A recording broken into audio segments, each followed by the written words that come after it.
Student Heritage Forum talk with Caterina, who I've known for a couple of years, used to work together in the heritage sector. You're now doing a PhD. I've agreed to do this intro, and I've suddenly realised you're doing a PhD at the University of Lincoln, aren't you? I am, yes. And you also part-time, you're the curator at the Metheringham Aviation Heritage Centre. Metheringham Airfield Visitor Centre, yes. That's the one whose name I get wrong all the time. Yes, worked with Caterina for many years. She knows a lot of stuff, and hopefully she's going to tell us all about airfields and heritage in Lincolnshire. Super duper. Thank you, Eric. Thank you. Well, it's nice to see everybody, and thank you for those people online as well who I can't see, but welcome as well. As Eric said, I'm Caterina Scott. I'm a volunteer and trustee at Metheringham Airfield Visitor Centre, and in a way that's part of the reason why I'm doing my PhD, but I'll tell you a bit more about that as I go along. I took this picture as well, which I'm quite proud of, which is a rather nice picture. Am I clicking that? Oh, there we go. Yeah. So my talk tonight then is about setting up Lincolnshire's Second World War memory institutions, and I'll talk a little bit about what I mean by that in a moment. Influences and effect. I'm going to do a bit of an introduction about me, as it says there, some definitions and context, why I'm doing the research, what is already known about the research, about that topic, the literature, how I'm doing it, what I've found so far, a bit of a discussion, some conclusion and questions at the end. So structured a little bit like my thesis in a way, which might help or not. And you can see the picture there actually is quite interesting. I've used it a number of times in previous talks. I think it's fascinating. If you just think about that, what can you see on there? You know, you've got some marvellous grass, but actually right down the centre, what could that be? Could be an airfield, couldn't it? Could be the runway. And that's exactly what it was. So, you know, these places are hidden in plain sight, really. If you look for them, you'll find them. But they're not always obvious. And obviously, you've got to be at the height of an aircraft to see that, haven't you, really? You wouldn't necessarily see it from the ground. So, okay.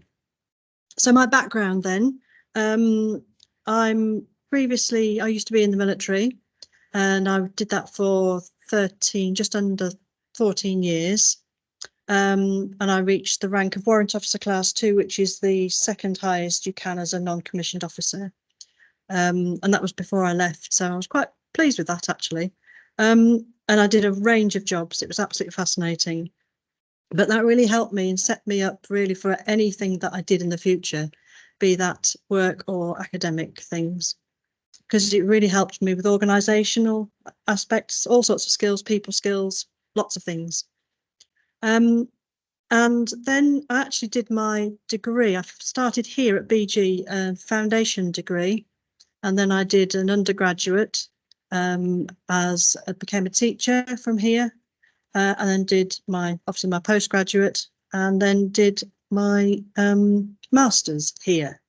And then I jumped ship and went to the University of Lincoln, where I'm doing my PhD now. So I started as a volunteer when I was doing my master's here in heritage education, and the curator at Metheringham Airfield wanted somebody to help with his archives. And you'll see the top picture here shows the site that I was greeted with, and that was the archives. You'll see everything in there that's got signs, it's got uniforms, it's got bits of paper, but you can't actually see the kettle, which was, if you're an archivist or anything, having a kettle in an archive, not the best thing for conditions of your artifacts. So I started there and eventually worked my way up, and they offered me the opportunity to become a trustee and the curator. And now the bottom picture you can see there, that's how we've got it a little bit better organised with proper boxes, and we do our training in there. And this is where we're just putting some uniforms. Actually, we're getting the uniforms out ready for the new season there. But when you go into these places, you never know what you're going to find. And that motivated me to continue to be a volunteer, to do that extra, to give that something back. So I started my PhD because I'd finished my master's and I'd left school without lots of qualifications. And I thought, well, why can't I do a PhD? So I talked to my supervisor. Actually, I talked to a lady here first, who's now no longer here. What was her name? You all know her. You'll know her. Can't remember her name. Anyway, I spoke to her initially, and she recommended I speak to Heather Hughes and to Dan Ellen as well. And I started my PhD looking into this topic. I'm not going to talk about memorials though today, so that's why I've just put a little in there that I'm talking about heritage centres and museums. So before I go on to talk about, it in specifically, I just want to define some terms because it's always good to have some definitions, isn't it? And these are some of these definitions have brought out some of the themes as well as a lot of the other literature. The first one I've put here is heritage. Now you can define heritage many ways. It is a huge topic, but for the purposes of my study, I'm calling it places of memory, and I'm quoting there from Cresswell, 2004.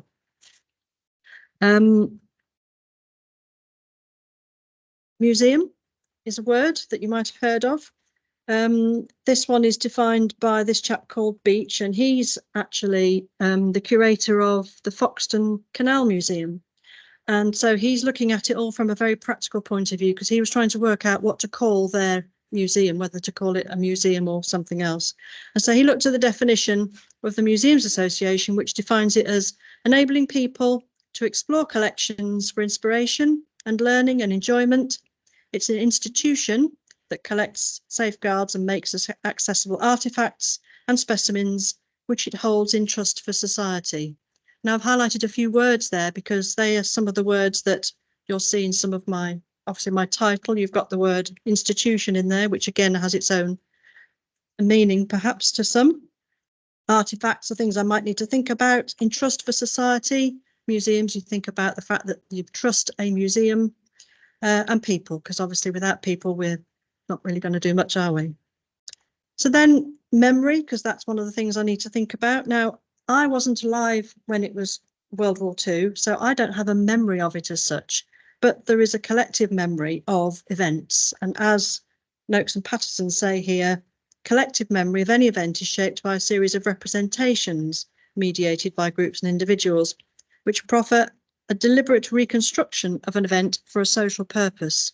So if you think about that, I don't know about it. I wasn't there. Some people in this room were there at that time, but I wasn't. So therefore, this is my interpretation. You might have a different idea, but collective memory at least gets me thinking that's what I'm going to call what I'm doing when I'm looking at these institutions, these memory institutions, reconstructing for social purpose the memory of that event. Heritage Centre is another term that I think it's worth, this is what I've looked at anyway, again with Beach with his practical head on, says that heritage centres should be about history. They can promote the future of a restoration project. It has real objects, replica or copies of historical objects, which can be used to tell the story.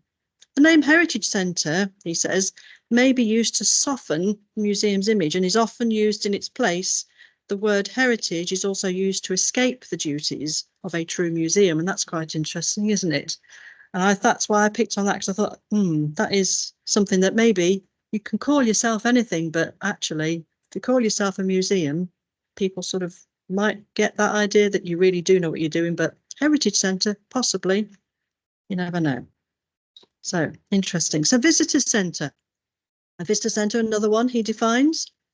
The widest remit, he says, because it incorporates aspects of heritage and museums. A visitor centre may hold some artefacts, but its primary function is to inform the public about the present situation, background, history and future plans.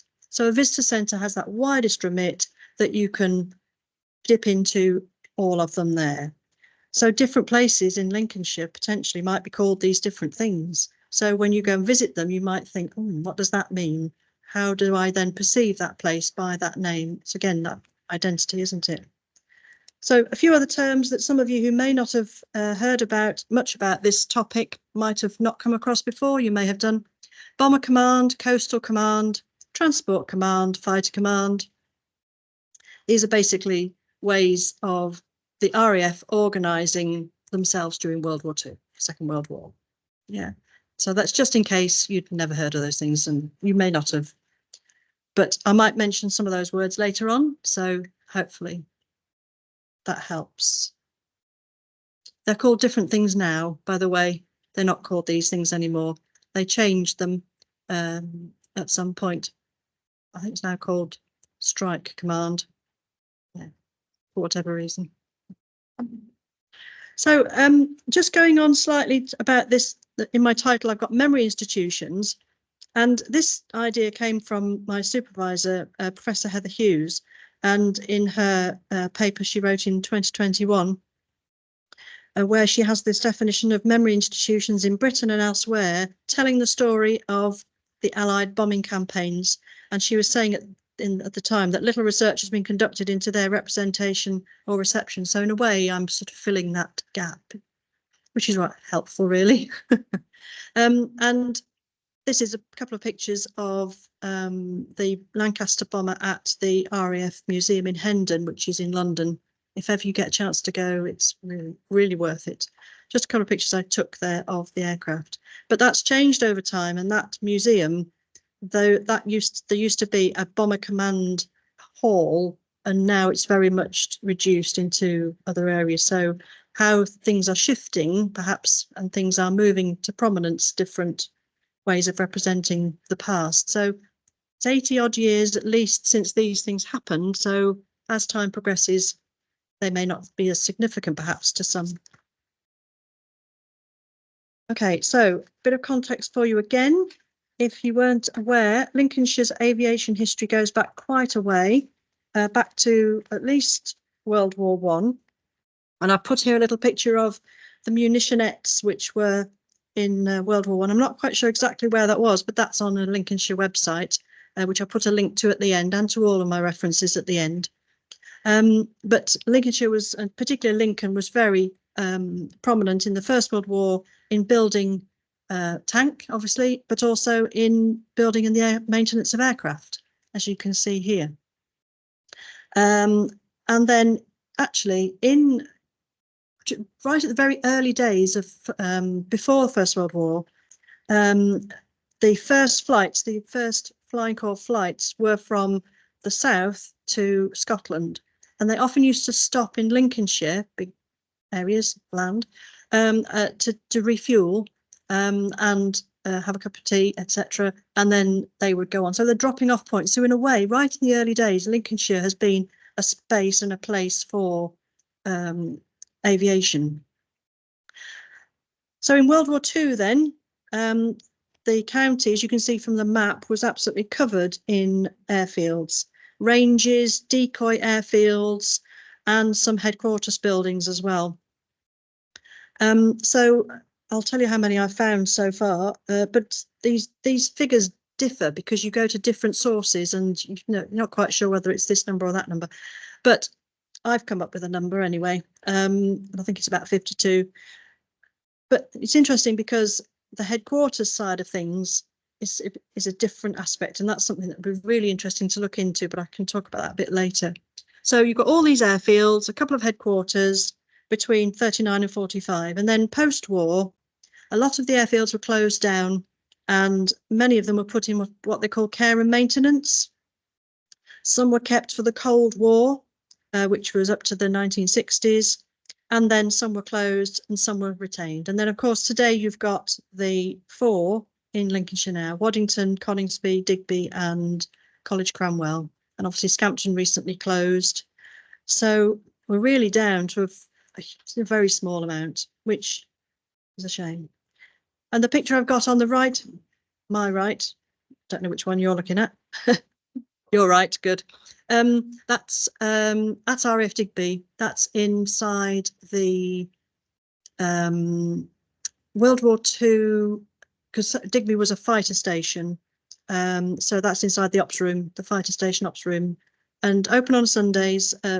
Volunteers go and open it up, RAF volunteers and others, and it's really, really good. It's like stepping back in time. It's absolutely fantastic.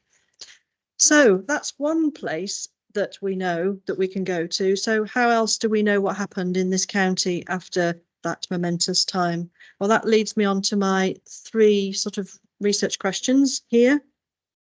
Why some airfields developed memory institutions and some did not, because that's what I'm looking at. Mainly memory institutions, museums, heritage centres, visitor centres on the sites of the former airfields. What external, internal influences aided or hindered their development? And what can be learned from these memory institutions to help them to be sustainable for the future and others? So, what is already known? I thought it was absolutely fascinating to think that actually the British have such a tradition of museums, going back to the very first one, the Ashmolean Museum, 1682-83, which is fascinating to think we've got such a history, a tradition of that. And reading on, there's loads of information you can find out about this topic, but reading on, and Mendoza's quite interesting to read. That was a report done in 2017. But in the late 19th and 20th centuries, they were actually places of entertainment and patronised by the working people. So very much democratic institutions, places where you could go, but really there was nothing that might be a particular view of them other than it's a great place to go, see what you can see, which I thought was really interesting, for the late 19th, early 20th centuries. The heritage industry, that's a term that was coined by this chap, Robert Hewison, in the late 20th century. And he says that in the latter half of the 20th century, museums have become more prolific. In the late 1980s, he called it the heritage industry, and he called it an industry because he said it was replacing real industry on which the country's economy belongs. He was saying manufacturing heritage was a commodity which nobody seemed able to define, but everybody seemed eager to sell, and particularly organisations at the time that could no longer rely on public funds, because of course that time funds were starting to dwindle, and therefore it had become a bit of an industry. A bit more about that later. British attitudes is another one that I've been looking at, and Stoughton here says that if an object is in danger, the British are galvanised into doing something. And the example he cites there is the Mary Rose. So literally you can have an airfield, or you can have a ship or whatever it might be sitting there for decades and people won't do anything. And then literally when it's about to fall apart, the British thing is, we've got to do something. And I thought it was really fascinating that in his book there, that was just so interesting, that just in time sort of mentality, isn't it? But it's just, we're just going to save it, and then we're galvanised to do something about it, which is, interesting. Accreditation schemes is something that I've been looking at because Fiona Candlin did a fantastic report from looking at 1960 up to 2020 about museums.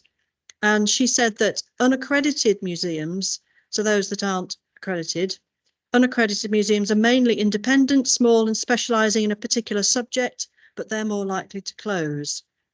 And in 2017, she found in their data that there were more unaccredited war and conflict museums in the UK than accredited.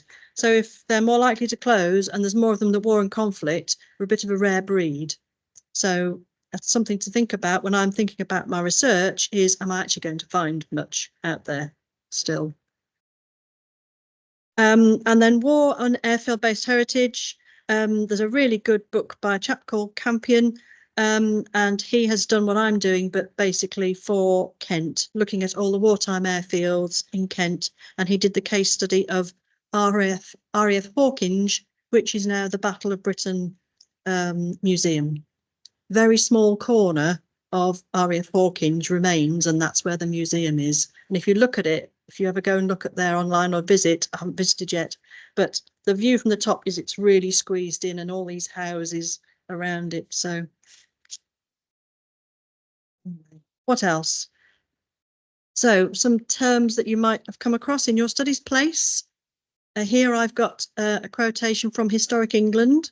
Military aviation sites have left a unique imprint on the English landscape and serve as a reminder of the global conflicts and fast-changing technology of the 20th century. But Foote says that actually ownership is key to this aspect. So whoever owns that land, that's the thing that may well scupper some things, and I'll talk about that later. So that's important for my research. Built heritage. Schofield here talks about control towers standing as ruins on these desolate airfields. Doesn't really help, does it, the language they're using here? But they are iconic structures, they say, on the air war, and provide focus for memories of veterans who continue to return to airfields on which they served. And that's something that I latched onto, because that might be one of the things, the reasons why these places were set up, the veterans returning. And these sites and monuments are of an immense value for those involved in their memories and for future generations. So that gives me a bit of a help that actually they might be sustainable for future generations. Objects. Brew. Now, this is a really interesting book if you're interested in Lincolnshire's preservation societies, because it's wall-to-wall preservation societies, but all about Lincolnshire. Absolutely fascinating. The history of them right since 1935. And he says here that they were at the heart of the preservation movement. And actually, the first aircraft museum in Lincolnshire opened in Tattershall in 1970, which is really interesting to know, but it's not there anymore, sadly. And when I talked about land ownership, actually the lease, I believe it was mainly the lease that was not renewed, and therefore they couldn't stay there any longer. But it wasn't on an airfield, it was an old railway shed in Tattershall. But they wanted to put it somewhere. They had these objects that they wanted to put somewhere. But that's another story. People are a key factor, and the literature says that unless there is a popular will beyond the preservation of a single special interest building, a site which lovers of military history, and in particular World War II aviation, might find quite magical, it could be lost forever. So you've got to have these people, these drivers. This is what they're saying. This is what I'm looking for. Is that the case in my research? And that comes from a really interesting paper from Maclean here, who talks about a Nottinghamshire site, RAF Newton. You might pass it, or might pass old signs for it on the A46. You might not now. And the last one is, I'll put in there, identity. Contemporary British national identity, as Campion says here, was for the older generation framed to a degree by World War II. And he talks here about the popular narrative with that idea of the influence of the Churchillian paradigm, which has been reflected in heritage sites and attractions, but has shifted over time. I had to look this up because I wasn't quite sure what that meant. Obviously, I've heard of Churchill, but the Churchillian paradigm. So I found this chap called Travers. I'm sorry I've not put it on here, but he did say that he felt that it's in the study that he did of the British Isles and World War II aviation heritage centres on the islands around, so the Scottish Islands and the Isle of Man. He said that there was a preoccupation with the Second World War in Britain, which was switched on by this centering of Churchill and the Battle of Britain and the few.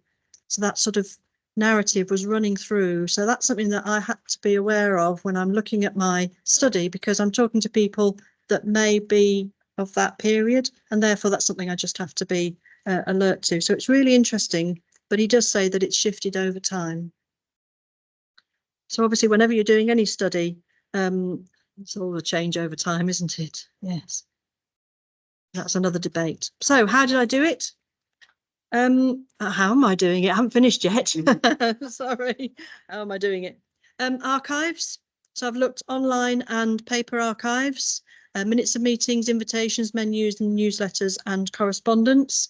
So the picture that we have here of what it says reunion, this actually comes from online resource, International Bomber Command Centre Digital Archive, which I can promote. Yay. That actually was, I found that on that marvellous archive. And the bit that's missing, which is a shame, says that it's reunion Bomber Command in March 1949. And this was actually the first reunion to happen after the war. So literally only a few years afterwards, they're all getting together in the Royal Albert Hall, where they had a huge event, and it was on the radio, it was all front page news. It was fantastic. But that shows to me that there was an appetite for people to want to gather and to remember. It hadn't been all bad, perhaps, or maybe it had been, they needed to be together. Lots of different motivations for people to come together. But that was interesting to find that.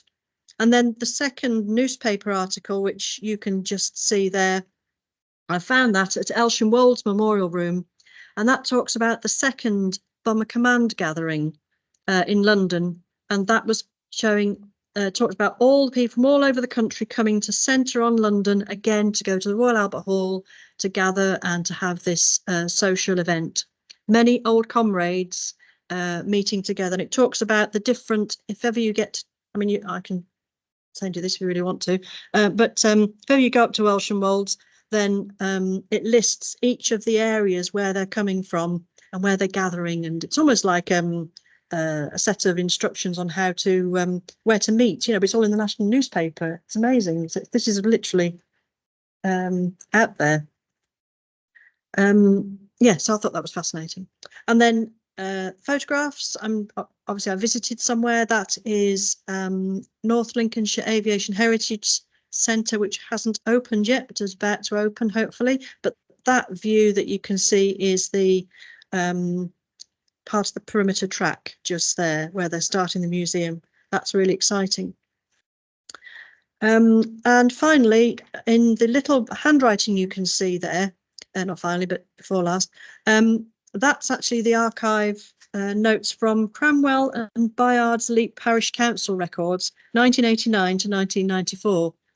From North Kesteven District Council. If you're really interested, the archives in Lincoln have all of their parish council records. So I went through all of their minutes for years from the early 1960s. It's fascinating stuff, though.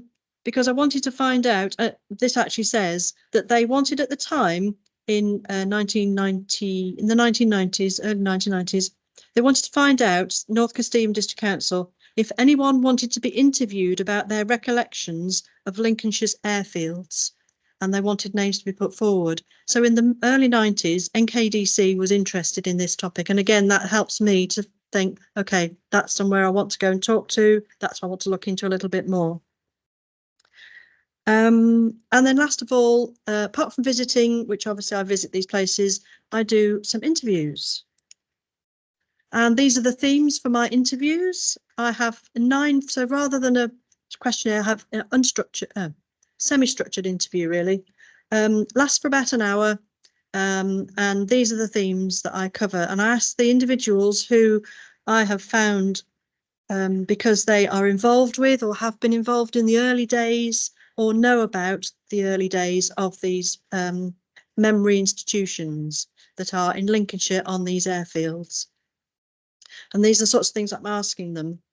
So I did write somewhere what I said to them, but I haven't written that down. But I think you can gather from the topic that obviously I'm interested in how they're involved, how they're governed, because some of them might do organise themselves one way, some might do a different way, and that might impact on how they're successful or how they're not successful. The story of the airfield and the collection, I'm interested in that, how that came about. Was it the chicken and the egg? Was it the objects that came first? Was it the place that came first? Was it the people? These are the sorts of things I'm having these debates with myself about, and probably all three, if not more. How they funded them, workforce, that covers volunteers as well, because they're mainly volunteer run. Any external influences, audiences, other influences, and non-heritage outcome for the airfield, because not every airfield, as I've said, actually had a heritage centre on them. So what have I found so far? 52 places. I've called them places because they were mostly airfields linked to World War II in Lincolnshire. 8 have these memory institutions on them, on these former airfields. 2 are planned to open, which I've just mentioned. One was the North Lincolnshire Aviation Heritage, and I think possibly one at Binbrook, which I'm not sure if it opened or whether it's going to open, but I haven't finished my research yet, so I can't give you that answer. But 6 are run by volunteer groups and 2 are by private individuals, as far as I can tell so far, or private groups. 5 of these 52 places are still operational, and I mentioned them earlier on for the RAF or the military. 3 of heritage and ethos centres. So each of the RAF Waddington, Cranwell, Digby and Coningsby have heritage and ethos centres, and they are for current serving people to learn about the history and the ethos of the RAF. It's not really for us as members of the public, but we are allowed in by appointment. But it's really for the RAF to learn about their history, which is quite fascinating because that means that that's perpetuating the future for, with people knowing about their history. So I think that's really good of the Royal Air Force to do that. Certainly in Lincolnshire. But I'm not covering those operational sites in my research because they're not generally open to the public as you might have with other museums and heritage centres. And then one of the reasons why College Cranwell isn't accessible, so therefore outside of it, North Kesteven District Council have created a little museum, Cranwell Aviation Heritage Museum, which tells the story of Cranwell because you can't get in, therefore they've taken it out, which is quite an interesting concept. And I've spoken to people there about that. 2 were headquarters, I think I mentioned earlier on. So in Grantham, there was the St Vincent's, which was a very big house. And then there was Moreton Hall, which was a hall. Now you imagine all the airfields a lot of them were not there in 1940 something. Therefore they were built on land, they were built very quickly. And some of them were not built very well. And consequently, some of them were called, I think one was Ludford Magna was called Mudford Magna. It was that bad. So you imagine you've got all these guys going off doing their, crew activities, going off doing all the activities they have to do. And yet you've got 2 headquarters in halls in really nice accommodation. I think that's a really interesting subtopic that somebody would like to look at some point. I think that's really interesting. I'd like to go there with that one. I think that's fascinating. Anyway, it's what you find out. And then one actually is an airport. Well, hey, we've got an airfield that's an airport. So Humberside Airport was actually RAF Kirmington. So yeah, it's actually turned into an airport. But there is a very small memorial on there, in there. And one is a hotel. And that's the St Vincent's? I think so. Anyway, one is a hotel. Right, but there are 35 either no longer in use or I've yet to determine what's happened to them. So as I say, I haven't finished. But you imagine all those 2,000 odd people in each of those 52 or 50 places around Lincolnshire. That's a huge story to tell, isn't it? Somewhere. So objects, when I looked at my definitions, some of these words were coming out in those definitions. So objects was in there. And what I found out is that they have a range of aircraft. You might have heard of East Kirkby has one very large aircraft and a few others, but certainly one very big one that taxis. There are static aircraft on display. Metheringham Airfield Visitor Centre, the lovely Dakota, come along on Saturday, open at 11. And then we have lots of ephemera, photographs, uniforms, logbooks and parts of aircraft. So there's loads of things there in this county sitting there. Some of it's on display, not everything can be because obviously there isn't that much room to display stuff. However, the people involved, certainly in the early days, were mainly of retirement age. They were mostly volunteers, in fact I would say all volunteers. Some of them were counsellors. They come from all sorts of walks of life, business owners, ex-service personnel, family members, the veterans themselves, bank managers, farmers, researchers, historians, a whole host of people, students, museum professionals, office workers, homemakers, and more since the pandemic, working from home. So you can still be involved in these places, but working from home. So it's changed a lot over time, but it's really interesting. So what are some of the outcomes for these airfields then? RAF Digby is an operational air station still. But again, you can visit the heritage aspects of that. Just check on their website, but it is an operational site still. In fact, something I found out in my research is that at Digby, you've heard of Bomber Harris, was in charge of all of the RAF, so Bomber Command during the World War II.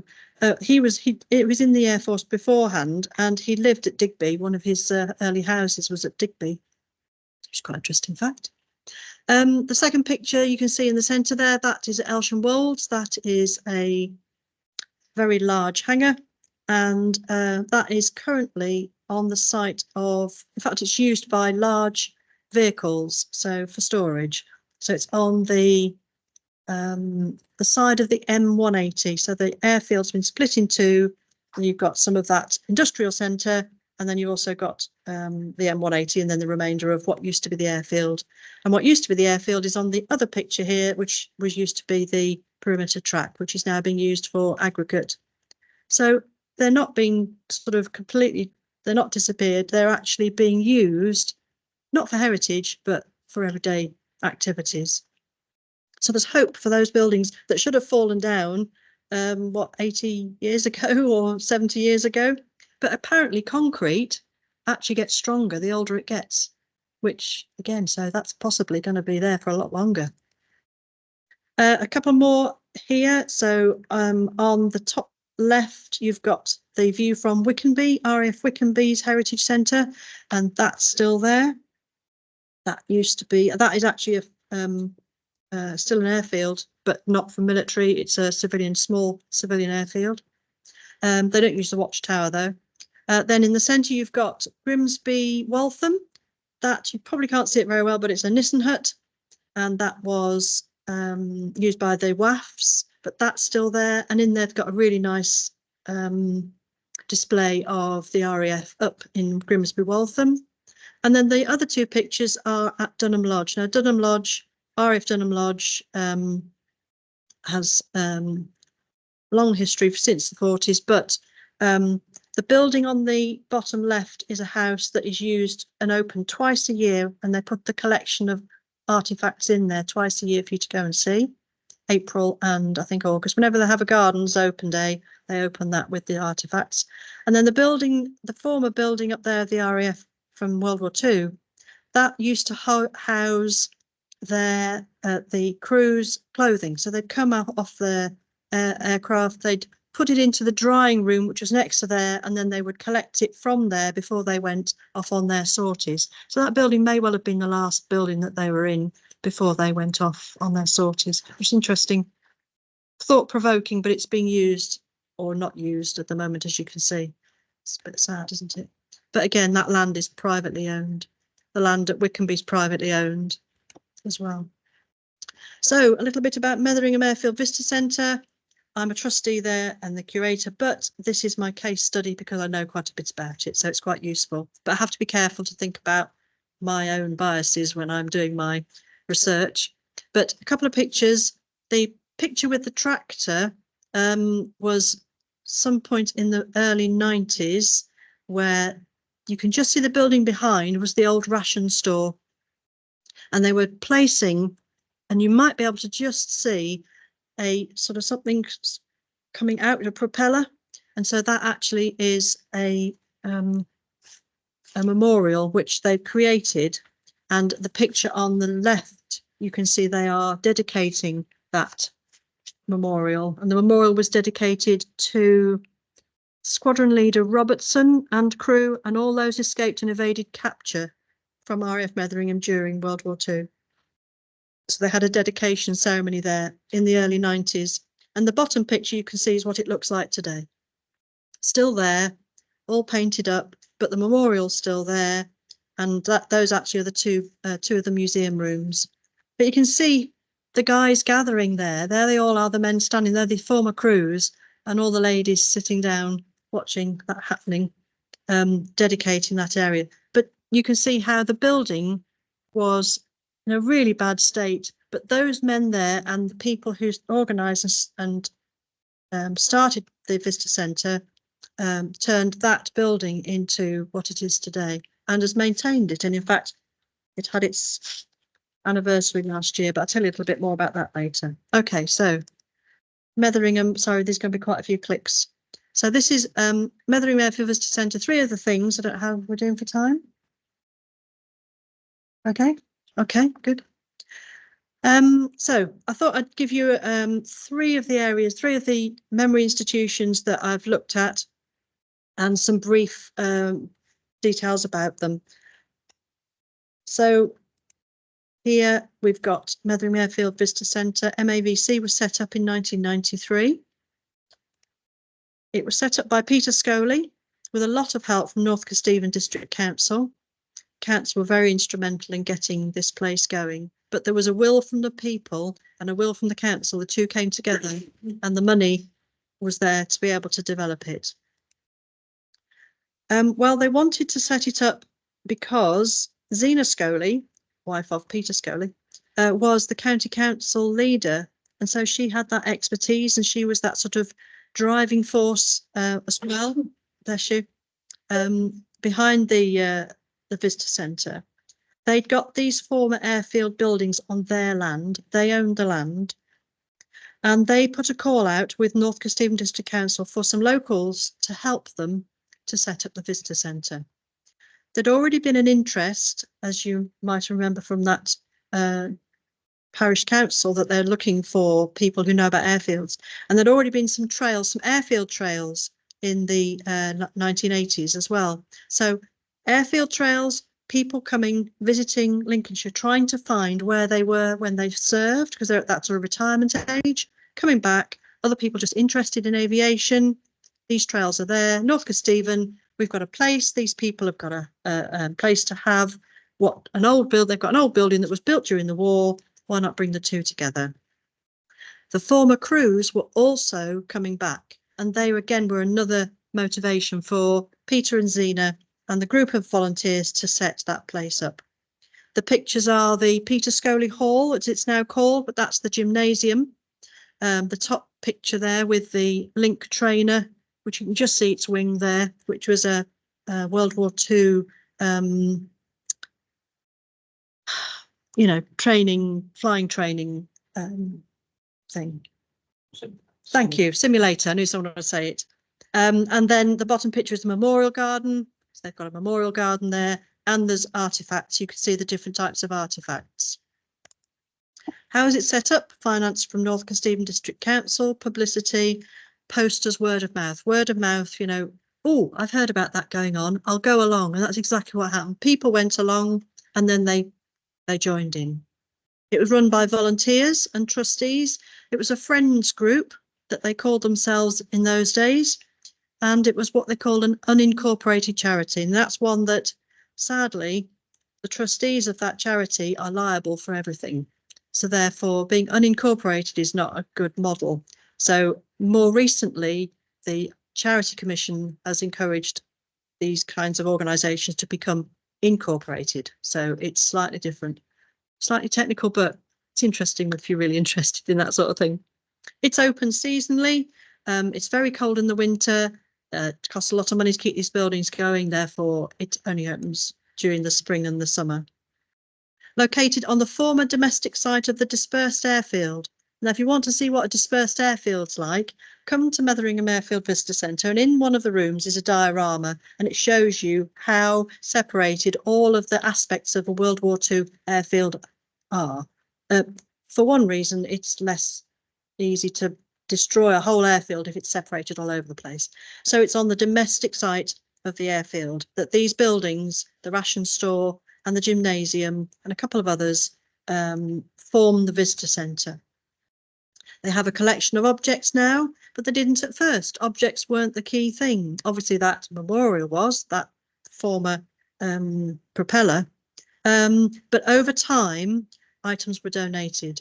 The 106 Squadron, which was the only squadron at Metheringham, their association actually donated all of their items that they'd collected to Metheringham Airfield Visitor Centre when they decided to close, because obviously the crew, the men were getting older, and therefore they started to stop doing their association activities, and so they needed a home for the objects, and so it became a museum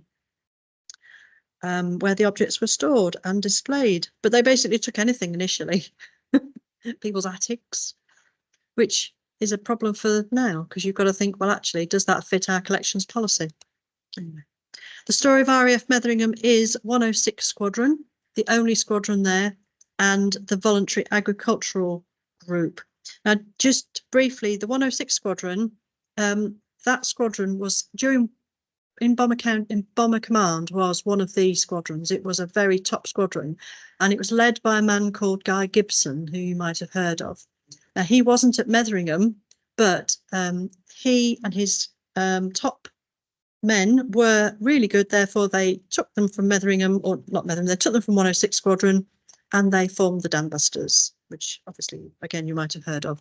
But Gibson wasn't at Metheringham, but he did command the squadron. So it's a nice link for that place.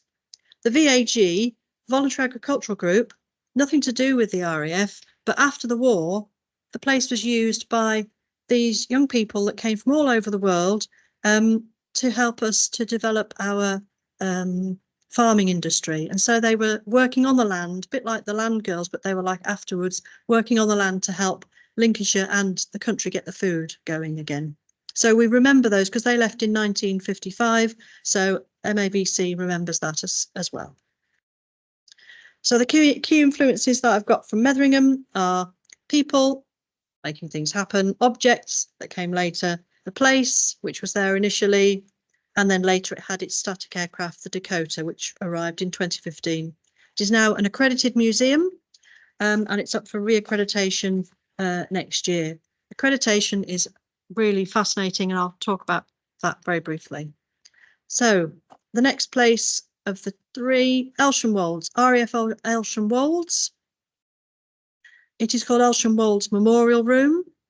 It was set up in 2000 by the Squadron Association-ish. It was physically set up because they wanted a memorial garden. So the Squadron Association had been meeting since 1979, like a lot of associations seemed to start up about that time, late 70s, early 80s.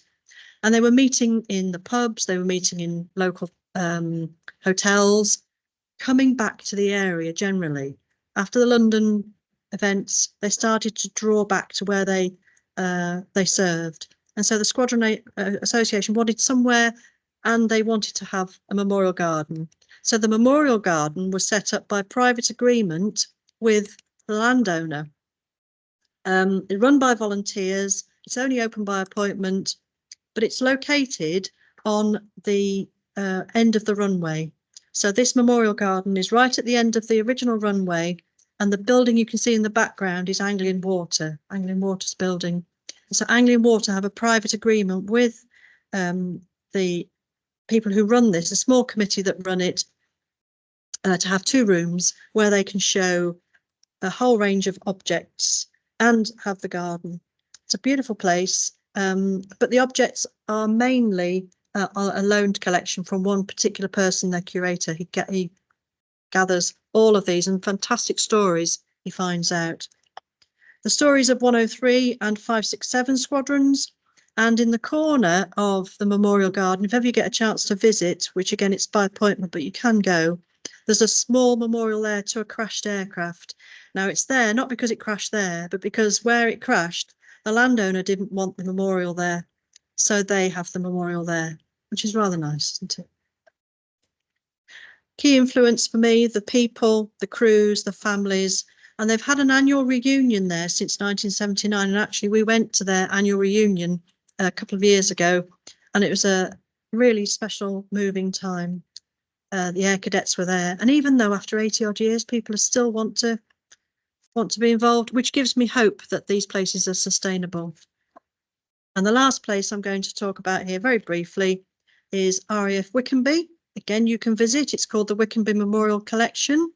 It was set up in the 1990s, and it was set up, they actually had something called the Wickenby Register first. So the Wickenby Register was a list of all of the crew who had served, and they did it themselves. They put out a call to say, if you were at Wickenby in this squadron, then we want to have your name. And they built up this register of people. And as these crews recognised and wanted to record their existence, they approached or the landowners decided they wanted to remember this because of this association, this crew association, the Rickenby Register. They wanted to use part of the airfield, and they have very kindly given part of the building that you can see at the bottom there, which is the watchtower, sometimes called the other name for it, can't remember.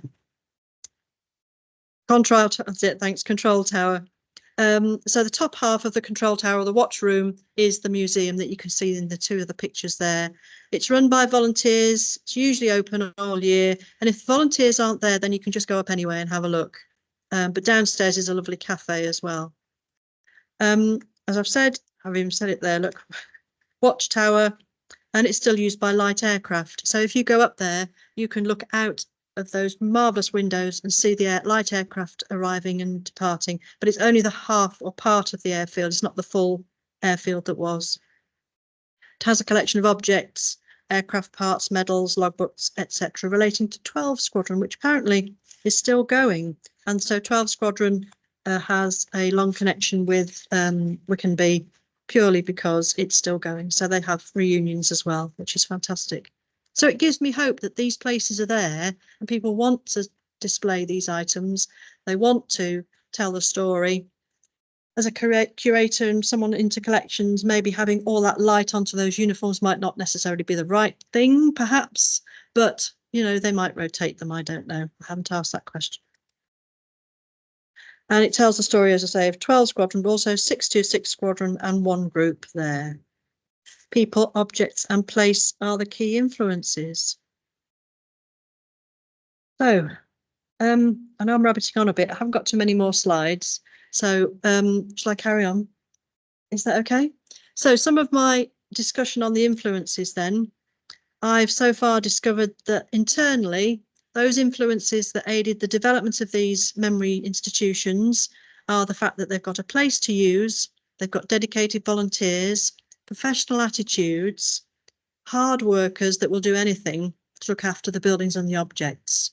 They, you know, they spend hours and hours, night times, daytimes, painting, creating, learning, all sorts of things. And that really helped. Being dedicated and having a place to do that was helpful.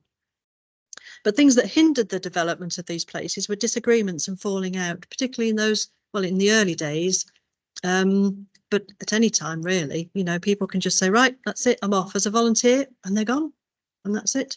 So that hindered the development, and also might hinder their sustainability, because you've got to make sure that hopefully you've got something written down, that you haven't lost all of that knowledge if somebody goes. The founders and key figures dying, you know, some of these places have been going for 30 odd years. They were in their 70s, 60s, 70s when they started. So, you know, people have to keep going with it. But that has affected some of these places that, yeah, very, very sad. And a non-interest of younger people to volunteer. So these places, a lot of them have older volunteers who really do need to have some kind of succession plan, but we need younger people in there. And it's heartening, however, that there are some people out there younger who do want to volunteer. So some of the external influences that I've so far discovered that have hindered and aided their development: money. There's never enough, or you need too much and you haven't got it, or the money has developed things tremendously. A place that's just opened up, RAF Hingham, tremendous amount of grants that the guys applied for. It's fantastic. You know, those, but it takes hard work to get those grants and that money. Time, people are volunteers. They can't necessarily work on the projects the whole time. Therefore, these places are open seasonally. They're open certain hours, weekends, one day a week. You know, it's not like a museum that is paid employees. But that has helped because it means that some people can give more time, possibly, if they're retired. Landowners. Now, landowners have, as I've mentioned earlier on, aided and hindered the development of these places. Some of these places are beholden to the landowners, and you've got to have a lease, and therefore you've got to do this and this and this, and you can't do that. So it really does either restrict or limit help these places. Some of these landowners are very generous, like the Scolies right at the beginning, fantastic, and the family that have carried on, it's marvellous. Some have changed and not renewed the lease. I mentioned at the beginning about Tattershall, closed because of the lease. One of the main reasons was the lease. Actually, that collection went to form quite a lot of East Kirkby's collection.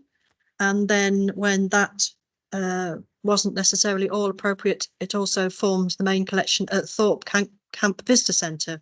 So those collections have moved around, but those dedicated volunteers have still kept them available for people to see. Finally, sustainability then. So I think that some of these, or most of these memory institutions are sustainable, probably, possibly, but depends on volunteer availability. Everybody I've spoken to in my interviews, I've said, what do you think is the biggest risk to these places? Volunteers, not money, but volunteers. You need the people, the key ingredients to keep these places going. Funding, yes, you know, we haven't got enough money to do this, but you never know. Some people are quite generous, benefactors, grant givers. So it's one of those things. Maintenance. These buildings, as I said earlier, are meant to last 10 years. Some of them are still there, thank goodness, 80 years later.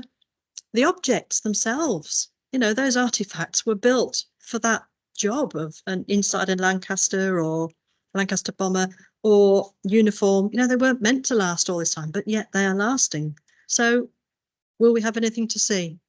And is the story relevant as living memory fades? Yes, we've got to maybe think about keeping that memory alive or other ways of accessing that, such as the online databases. So there are lots of different ways, but I am hopeful from what I've heard so far. So finally then, some effects that we can make a difference. We still have audiences for heritage places. People are want to learn from those who've done this in the past, therefore places like Metheringham Airfield that's celebrated 30 years, you know, we've got a lot of experience there, so can help each other. Professional mindset, the early days they had a professional mindset and it's really encouraged these days even more. We can benefit from these varied skills of volunteers, so many skills that people bring. And accreditation status is something that I think is one thing that organisations need to think about. There are pros and cons. Accreditation is the Arts Council England has a scheme which accreditation means you meet certain standards of the Arts Council. And each 5 years or so, you're then looked at to see whether you continue to meet those standards as an organisation and also for looking after artefacts. It costs time, it can cost money, but it means that you get grants. So pros and cons for accreditation. Digital is okay for preservation. Yeah, IBC's digital archive, great. But actually, do people want to see the real thing? Do they want to experience the place? And with so many people, maybe want to tick things off their bucket list, you can't do that by looking at a screen.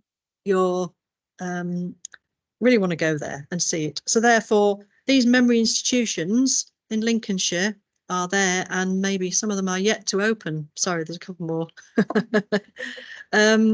Oh, let's go back. Can I go back to one? Is that any can get that? Hey, there we go. That's the last one. So memory institutions, I think so far that there is hope. And even the fact that there are some due to open, that bodes well for the future. So if you're interested in any of the references, then I can send those to you. Those are just a very small few from my reading, but you're more than welcome to have those. And there's a couple of links there to the websites from some of the pictures and the IBCC Digital Archive as well. Thank you for listening. Do you have any questions?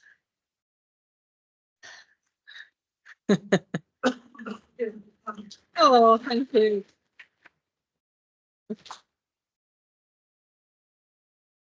England's just opened, hasn't it? Yes, England. that's yeah. Our students who went on placement there and started volunteering, which is, I think, is possibly a way of getting the age demographic of the volunteers down a bit.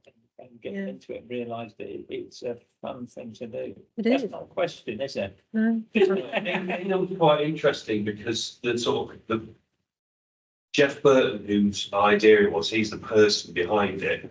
He's been working on it for 14 years. It's taken 14 years for the place to open. And the demographic of the volunteers is quite interesting because it is a lot of retired aged white people, English people. And their skills and interests have been in the physical DIY skills of building this thing and laying concrete, and, you know, replastering and putting a roof in and all these sorts of things.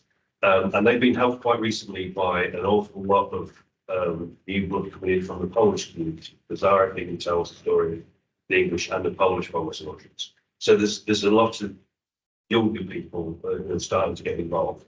But there's a bit of an issue with the skills that the volunteers have, because they've had for 14 years had this goal of building a building, or, you know, renovating a building from a derelict shell, and now it's open and it's got heat source pumps and underfloor heating and double glazing, and it's absolutely wonderful. But there's no work for these people to do now, and the work that the volunteers need to be doing is taking the money from the reception desk and working in the cafe.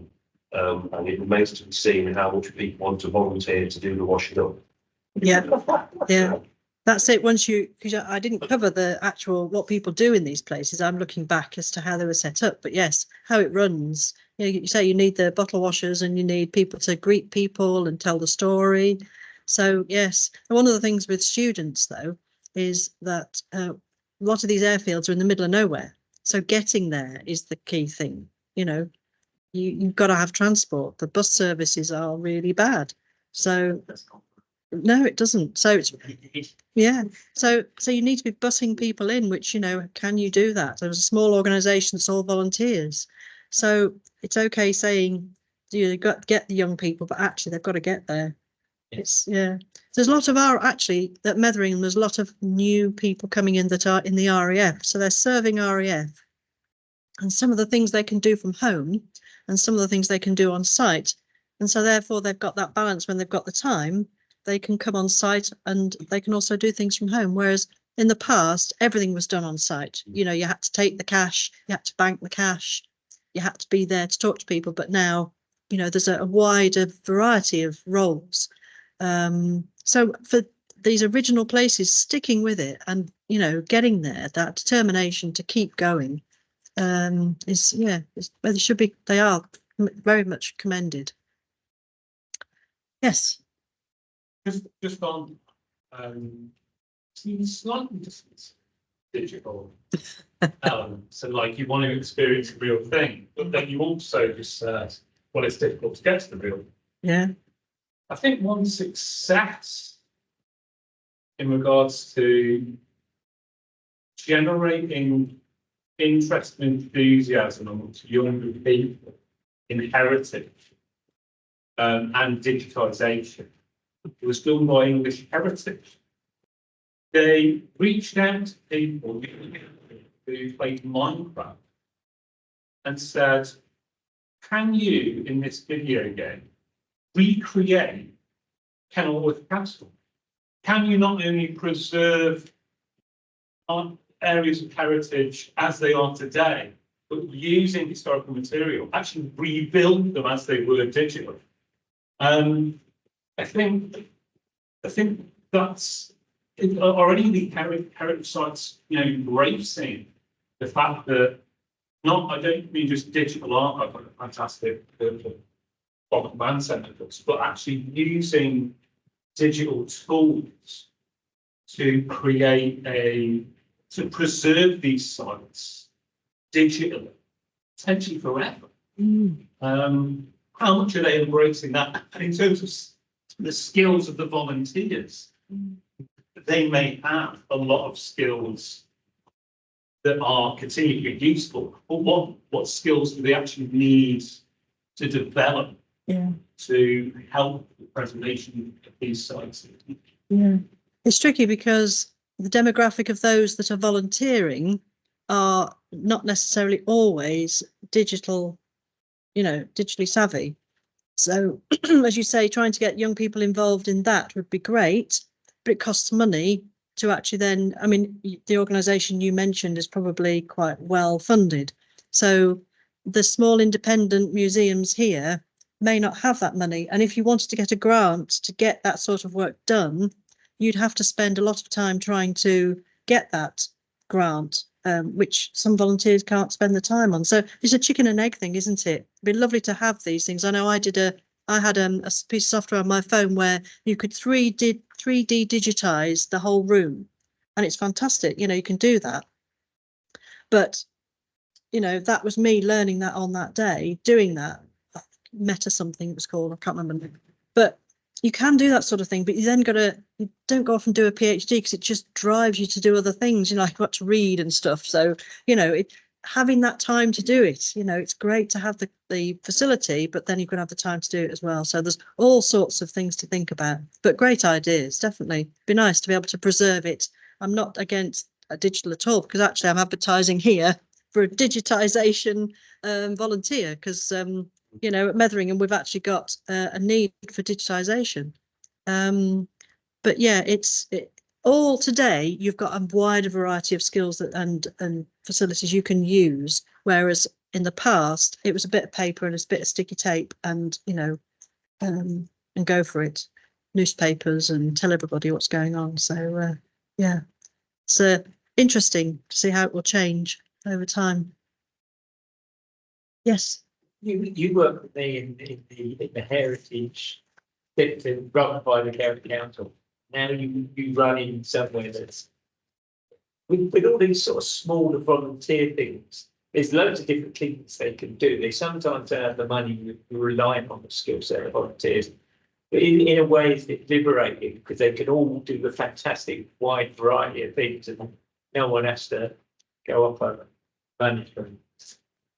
You say that, but then with the professionalisation of museums and visitor centres and heritage centres that the accreditation scheme is encouraging, you've then start to get that level of management that also with charity, being a charity as well, you've got some responsibilities of a charity, registered charity. So you do have to have a level of governance that means that you can't just go off and spend all the money on X. You've really got to think about all these things. So in a way it's liberating, but then you're normally dealing with very, very small pots of money, and you have to be careful of managing, as a volunteer, managing volunteers, which is different to a workplace managing workers. So all these sorts of dynamics have to be managed. So yeah, you can in a way, but again, with this, certainly some of these organisations, they're run by committees. So again, you have to have a committee decision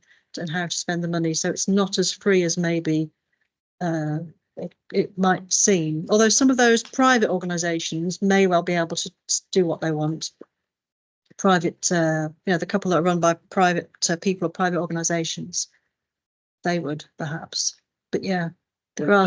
Well, I thought I knew you could share. There was a couple you said, but I'm not being there. I don't know. Yeah, I'm sure there's another to find as well, as I'm sure there's a couple more to find. Ibblestow. That's the one I was talking about in June. North Lincolnshire Aviation Heritage Centre, not to be confused with Lincolnshire Aviation Heritage Centre, which is the Just Jane one. So they're very keen, the Ibblestow people, to determine that they are North Lincolnshire. Very proud of it. Any other questions at all? How are we doing for time? About there. So I just wanted to set you some homework. Not that I'll be here to mark it, but, and I'm sure this is something that you've all probably already thought about, but I would like you to have a think about. Is the term heritage overused? So I have here some heritage carrots, a heritage trailer, and some heritage paracetamol. And I will leave you with that thought for you to have a think about. Thank you very much. Heritage carrots for talk. Thank you. very much. Right. Thank you very much. Bye, everybody online. That- Bye-bye. That was excellent. Do we stop recording?